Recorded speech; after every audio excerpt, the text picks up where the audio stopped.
আজকে মেয়ের টিফিন বক্সে কি দিলাম চলো তোমাদের সাথে শেয়ার করি। আজকে যেটা করেছি, আলুর পরোটাটাকেই আজকে আমি একটু অন্যরকমভাবে তৈরি করার চেষ্টা করেছি এবং এইভাবে নতুনভাবে তৈরি করলে কিন্তু বাচ্চারা সেটা থেকে আকৃষ্ট হয় এবং খেতেও পছন্দ করে। তো কিভাবে এটা তৈরি করলাম চলো তোমাদের সাথে শেয়ার করছি। প্রথমে আমি যেটা করেছিলাম, ভাতের মধ্যে আলু সেদ্ধ দিয়ে দিয়েছিলাম এবং পেঁয়াজ কুচি করে নিয়েছি। এরপরে আলু সেদ্ধটাকে একটু মেখে নেব এবং এর মধ্যে দিয়ে দেব লবণ, লঙ্কার গুঁড়ো, তারপরে দিয়ে দেবো ধনে গুঁড়ো এবং গরম মশলার গুঁড়ো। লঙ্কার গুঁড়োর বদলে এখানে কিন্তু গোলমরিচের গুঁড়োও দেওয়া যেতে পারে এবং তারপরে এটাকে আমি মেখে নেব। যেমনভাবে আলু সেদ্ধ মাখা হয় তেমনভাবেই মাখছি। এর মধ্যে কিন্তু ধনেপাতাও দেওয়া যেতে পারে।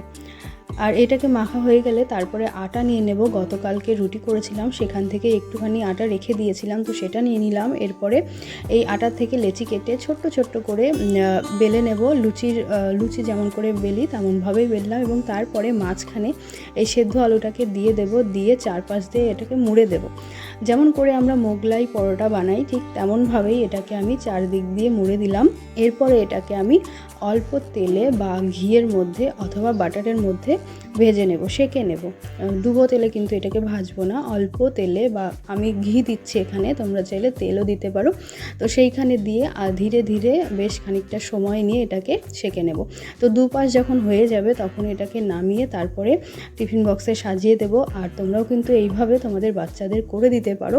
এবং এর ওপর দিয়ে একটুখানি সস দিয়ে দিলাম, তো আলাদাভাবে দেওয়ার জায়গা ছিল না বলে এর ওপর দিয়ে দিলাম। এবং তারপরে দিয়ে দেবো একটা আম, আর তারপরে দিয়ে দেবো কিছুটা আমসত্ত্ব এবং দিয়ে দেবো একটা চকলেট, এবং সব শেষে খাওয়ার জন্য 1 বোতল জল দিয়ে দেবো। তো এই হলো আমার মেয়ের আজকের লাঞ্চ বক্স। এবং কেমন লাগলো লাঞ্চ বক্সের আইডিয়াটা অবশ্যই কমেন্টের মাধ্যমে জানিও। ধন্যবাদ ভিডিওটি দেখার জন্য।